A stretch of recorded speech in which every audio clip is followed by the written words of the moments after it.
গলা পর্যন্ত মানুষের মতো হয়ে গেছে, আর কদিন গেলেই মানুষ হয়ে যাবে। দেখছেন কখনো? আচ্ছা আপনারা বলেন, পাবদা মাছ আপনারা চট্টগ্রামে কি বলেন? পাবদাই বলেন। পাবদা মাছ দেখতে কি মাছের মতো লাগে? বোয়াল মাছের মতো। কোন পাগলে কি বলছে কথা যে বোয়ালের পূর্বপুরুষ পাবদা? পাবদাগুলি পুটি টুটি খাইয়া খাইয়া আস্তে আস্তে বোয়াল হয়ে গেছে, এ কথা কেউ বলে? আচ্ছা শোলের যে ছোট সাইজ, শোল মাছ, গজাল মাছ, এর যে ছোট্ট সাইজ ভর্তা করে খায়, শুটকি বানায় খায়, ওগুলোর কি বলে? টাকি মাছ। এই টাকি মাছ দেখতে শোল মাছের মতো। কেউ পাগলকে আজ পর্যন্ত বলেছে যে শোল মাছের পূর্বপুরুষ টাকি, টাকিগুলা সার মার খাইয়া আস্তে আস্তে শোলে পরিণত হয়ে গেছে? কেউ বলেছে কখনো? ডারউইন কয় বোতল খাইয়া যে এই মতবাদ লিখছে আল্লাহই ভালো জানে। যে বান্দরের থেকে মানুষ আবিষ্কার হয়েছে, নাউজুবিল্লাহ।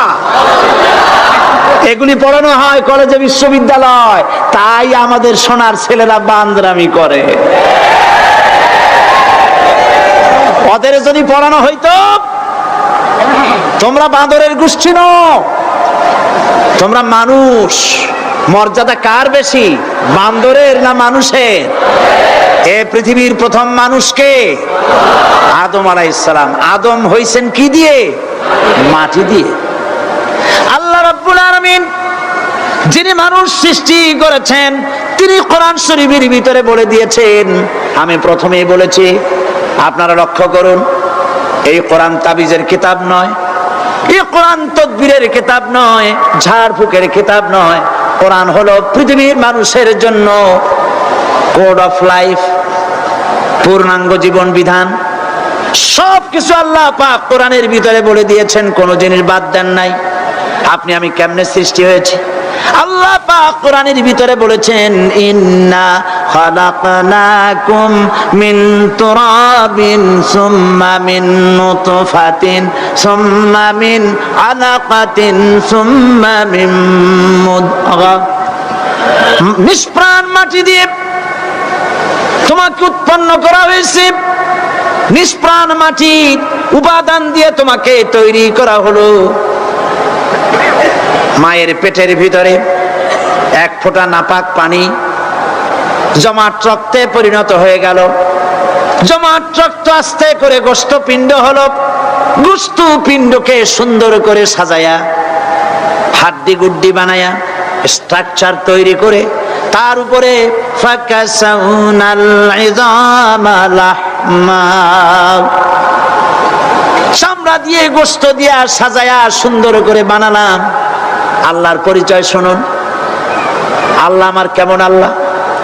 মায়ের পেটের ভিতরে সন্তান বানায়া এরপরে যখন রূহ দেওয়া হয়েছে, ক্ষুধা লেগেছে, খাবারের প্রয়োজন হয়েছে, আল্লাহ রাব্বুল আলামিন ওই কচি বান্দা মায়ের পেটে বসে কি খাবে, সেজন্য তার মা চিন্তা করে নাই, বাবা চিন্তা করে নাই, সরকার চিন্তা করে নাই।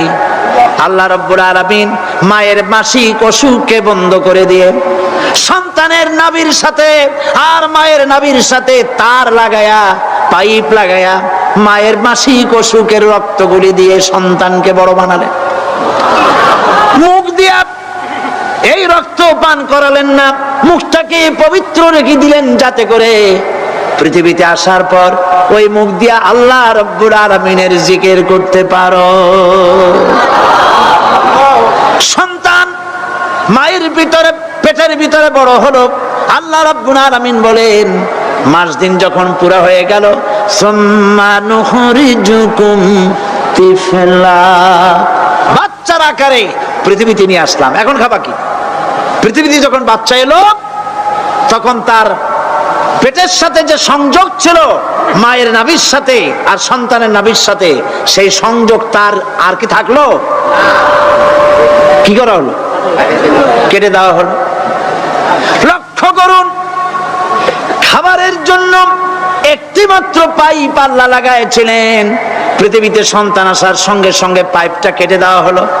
এবার কি খাবে? আল্লাহ রাব্বুল আলামিন মায়ের বুক থেকে সন্তানের জন্য এবার সিঙ্গেল সিগন্যাল, তার জন্য সিঙ্গেল কোন লাইন যেটা ছিল কেটে দিয়া মায়ের বুক থেকে সন্তানের জন্য ডাবল লাইন আল্লাহ চালু করে দিলেন। এমন দুধ বানায় দিলেন যা শুধু খাবার নয়, শুধু ফুড ভ্যালু নয়, এই দুধের ভিতরে ক্যালসিয়াম, এর মধ্যে ভিটামিন, এর মধ্যে আয়রন, এর মধ্যে মেডিসিন।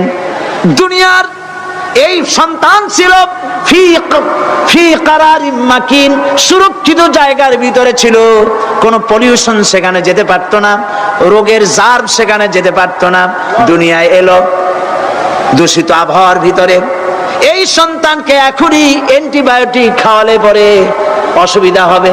আল্লাহ রাব্বুল আলামিন মায়ের দুধের ভিতরে ঔষধ দিয়া রোগের প্রতিষেধক বানায়া দিলেন। এ হলো আমার আল্লাহ। এ আমার কে? আল্লাহ। জোরে বলেন আল্লাহ। আল্লাহ আল্লাহ রাব্বুল আলামিন মায়ের দুধ দিয়ে সন্তানকে বড় করলেন আর শোনায় দিলেন, খবরদার এই মায়ের সাথে, এই বাপের সাথে নাফরমানি করবি না। মা বাপের জন্য আমার কাছে দোয়া করবে, রব্বির হামহুমা কামা রাব্বায়ানি সাগীরা। সবাই পড়েন আমার সাথে, রব্বির হামহুমা কামা রাব্বায়ানি সাগীরা। আল্লাহ পাক শিখাই দিলেন বান্দারে আমার কাছে দোয়া করায়, আল্লাহ আমার মা বাপ আমাকে ছোটবেলায় যেভাবে স্নেহের কোলে লালন পালন করেছে, এইভাবে আমার মা বাপকে তোমার রহমতের কোলে লালন পালন করো। মনে থাকবে ভাইরা? বলেন মনে থাকবে? প্রত্যেক নামাজের পরে মা বাবার জন্য দোয়া করবেন, বেঁচে থাকুক আর মরে যাক, দোয়া করবেনই। মনে থাকবে? রব্বির হামহুমা কামা রাব্বায়ানি সাগীরা। আবার পড়েন, রব্বির হামহুমা কামা রাব্বায়ানি সাগীরা। আল্লাহ পাক মায়ের মর্যাদা এত বাড়াইছেন, সাহাবী প্রশ্ন করেছে, ইয়া রাসূলুল্লাহ খেদমত করব কার? হুজুর বলেন তোমার মায়ের, তারপরে কার? তোমার মায়ের, তারপরে কার? তোমার মায়ের, তারপরে কার? তোমার পিতার। বাপের চাইতে মায়ের মর্যাদা আল্লাহ 3 গুণ বাড়াইয়া দিলেন, 3 গুণ বৃদ্ধি করে দিলেন। হাদিস শরীফে এসেছে, হযরত আবী হুরায়রা রাদিয়াল্লাহু তাআলা আনহু রাসূলের কাছে এসে রাতের বেলায় কাঁদতেছিলেন। হুজুর প্রশ্ন করলেন, আবু হুরায়রা কাঁদো কেন? হযরত আবু হুরায়রা বলছেন, হুজুর মা আমাকে মেরেছে। তিনি প্রশ্ন করলেন, আচ্ছা মা তোমার মারলো কেন? তুমি কি কোনো বেয়াদবি করছো? তিনি বললেন না। তবে মারলো কেন? হযরত আবু হুরায়রা বলেন, ইয়া রাসূলুল্লাহ আপনার খেদমত থেকে বাড়ি ফিরতে আমার দেরি হয়ে গিয়েছিল। গভীর রাত্রে যখন বাড়ি গেছি, মা আমাকে প্রশ্ন করলেন, বাবা দেরি হলো কেন, কোথায় ছিলি? তাম পৃথিবীর মানুষ যেই কদম মোবারক চুমু দিতে পারলে ধন্য হয়ে যায়, সেই আখিরি জামানার পয়গম্বর নবী মুহাম্মদ রাসূলুল্লাহ সাল্লাল্লাহু আলাইহি সাল্লামের দরবার থেকে আসতে আমার দেরি হয়ে গেছে। ইয়া রাসূলুল্লাহ আমার মা আপনার নাম শুনে তার গা জ্বলে উঠল, তিনি কাফের মুশরিকা। আপনার নাম শুনে অগ্নি শর্মা হয়ে আমাকে ধরে পিটানো আরম্ভ করলেন আর বললেন, আবু হুরায়রা হয় মুহাম্মদ সাল্লাল্লাহু আলাইহি সাল্লামের বাড়ি ছাড়বি, নইলে আমার বাড়ি ছাড়বি, কি করবি বল? মার খেতে খেতে আমি বললাম, মা তোমার গায়ে যত শক্তি আছে আমারে মারো, তোমার বাড়ি শুদ্ধ, তাম দুনিয়াটা ছেড়ে দিতে পারি, মুহাম্মদ রাসূলুল্লাহর কদম মোবারক ছেড়ে দিতে পারি না। হুজুর আমার মা গলা ধাক্কা মেরে আমাকে বের করে দিয়েছেন। হুজুর বলছেন, আবু হুরায়রা মা তোমাকে মেরেছে আর আমার কাছে নালিশ করছো, আমি তোমার মায়ের কোনো বিচার করতে পারবো না। সুবহানাল্লাহ। এত বড় পাওয়ারফুল নবী, শানওয়ালা, ইজ্জতওয়ালি, বরকতওয়ালি, এত বড় নবী বলছেন মা মেরেছে, আমার করার কিচ্ছু নাই। সুবহানাল্লাহ। তোমার মা মুশরিকা হোক আর যাই হোক, তোমার মা। সুবহানাল্লাহ বলেন। আমার বন্ধুগণ, হযরত আবু হুরায়রা বলেন, ইয়া রাসূলুল্লাহ মায়ের বিরুদ্ধে কোনো অভিযোগ নিয়ে আমি আপনার কাছে আসি নাই। হুজুর বললেন, কেন আসছো বলো খুলে?